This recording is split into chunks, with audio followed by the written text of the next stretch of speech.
Vice President Harris was not a border czar. Meantime, Vice President and border czar Kamala Harris facing some backlash. Now, Roger, would you like to review your emphatic denial that ever happened? 2 seconds earlier. We're not trying to deny anything. Folks, the media is in bed with Harris, 1000%. I probably shouldn't use that term considering people are accusing her of sleeping her way to the top, but I digress. So I watched a clip today from Piers Morgan, one of my favorite political shows to watch because it's always a hot mess on there. And they were discussing the fact that the media, the mainstream media, is trying to reframe the fact that Biden gave Kamala Harris, the job of securing the border. He literally told her, this tough job is yours. And the whole phrase or the term, the border czar, has been going on for quite some time now. And the liberal media and all media was calling her the border czar over and over and over again. And not one person ever said, well, we shouldn't use that term. That term isn't correct. Nobody pushed back on it because it was a correct term. Because she literally was the one that was supposed to be in charge of our border. And we see what it looks like today. It's a hot mess. But one thing that I'm finding with the media, now that Kamala Harris is the presumptive nominee, is they're working overtime to try and erase history or try to reframe history or try to redirect us into a different lane as to not criticize Kamala Harris because she's the new shiny toy that the Democrats have. They're elated that they don't have to deal with Sleepy Joe anymore, and so they're trying to protect Kamala Harris at all costs, and unfortunately, the media is in bed with them. 1000%. And it's so frustrating as an independent voter to see media completely fold for somebody and make it so blatantly obvious that they are in bed with this candidate and with a certain party, and that they are doing whatever they possibly can do to push people to believe whatever lie they want to push to ensure that Donald Trump loses in November. Sad news for them is Americans are smart, very smart people, and they don't fall for the garbage. We know exactly what's happening before our eyes. We know how the liberal media works. They control everything in this country, and we know exactly what their play is going to be. So it's not shocking, but it's still like, ugh, puts a bad taste in my mouth. So I want you guys to watch this clip compilation that is circulating all over media right now of a bunch of moments where the liberal media clearly states that Kamala Harris was the border czar. And then I want you to watch, in comparison, the same media outlets today claiming that the border czar never was a thing, that she was never in charge of the border. I don't know what you're talking about. It makes no sense. Watch this clip. Now, Roger, we've done a bit of research while we've been on air because you were very clear that people on the left had not said Kamala was the border czar and are now trying to wriggle off the hook. So we've got a little mashup which Newsbusters had prepared for the delectation of the world. Let's take a look. Border czar. Vice President Harris was not a border czar. Meantime, Vice President and border czar Kamala Harris facing some backlash. What he said about Harris and immigration was not true. She was never appointed border czar. And this will be her first visit to the U.S.-Mexico border region since she was appointed as the border czar by President Biden. People are going to have to counter the misinformation. You already hear folks talking about the border czar. She wasn't the border czar. President Biden tapped Kamala Harris, Vice President Kamala Harris, to be the border czar. Now, she wasn't the border czar. That's what Republicans labeled her. They were very critical of Kamala Harris, especially in her role as border czar. Now what she's up against is folks lying about her border record, calling her a border czar. Kamala Harris, who was appointed as the border czar. The Biden team didn't declare her the border czar. They wanted her to work on kind of the root causes of immigration. There has been so much criticism against Kamala Harris. You know, she was the border czar. Calling her sort of the border czar, which wasn't necessarily the case. So the border, if they weren't planning to address it in a major way, do not make her your border czar. She met with some of the Northern Triangle countries, but nothing has effectively changed. Now, Roger, would you like to review your emphatic denial that ever happened?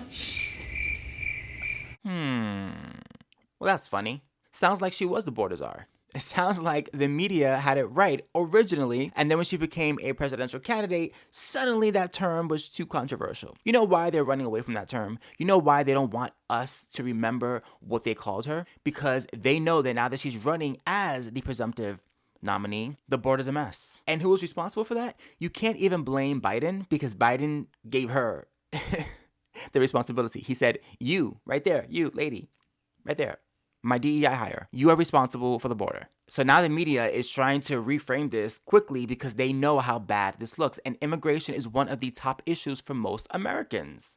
as well as the economy, which they correlate, by the way, because our resources are going to fund people who shouldn't be here. And who let the people in? Oh, that would be Kamala Harris. Yes. Everyone's favorite shiny new toy. Listen to Michael Knowles correct a liberal commentator today as he was trying to say that the border czar thing never happened, that Biden never gave her that responsibility. Listen to Michael Knowles read an actual transcript from Biden when he announced that Kamala Harris would be the one responsible. Watch this clip. Michael, can you, for the benefit of Wajah, who clearly wasn't listening to you earlier, can you repeat what Joe Biden said about Kamala Harris in relation to her job? I'll add in another line, too, which I excluded earlier. Wajah, you just said that Biden never made her the border czar or put her in charge of the border. Quote, March 24th, 2021, I've asked her, the VP today, to lead our efforts with Mexico and the Northern Triangle, and the countries that help are going to need help in stemming the movement of many folks, stemming the migration to our southern border. It's not her full responsibility and job, but she's leading the effort. When she speaks for me. He imbues her with presidential authority, and then he turns to her, Madam Vice President, thank you. I gave you a tough job. Wajah, what about that is confusing? Okay, no, I can understand English. I was an English major. Throw your hands up and admit you were wrong.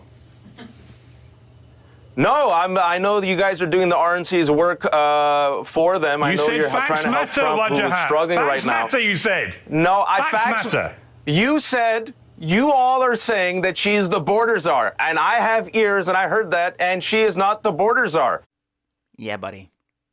Yeah. I love when people are so like gung-ho on their view or their opinion, and then the receipts come out, and it's like, yeah, then that happened. Oops. And of course, like clockwork, you know, a liberal is going to try to maneuver their way out of the facts and change history and use whataboutisms and try to find whatever loophole they can find to get out of the fact that she was, and still is, by the way, because she's still the active vice president in charge of a failed border. We are in a border crisis. We are having one of the worst immigration crises that we have seen in decades, and she is directly responsible for that. Period. End of story. Full stop. And this not only is affecting, you know, middle America or the South, but it's affecting the coastal states. Okay, we're talking about New York City, we're talking about Chicago, we're talking about Boston, we're talking about cities that historically are very liberal and tend to have very lax laws when it comes to immigration, because normally immigration doesn't really affect those states. But see, Republicans were smart and they shipped all of those illegal people to these coastal states and said, you deal with them.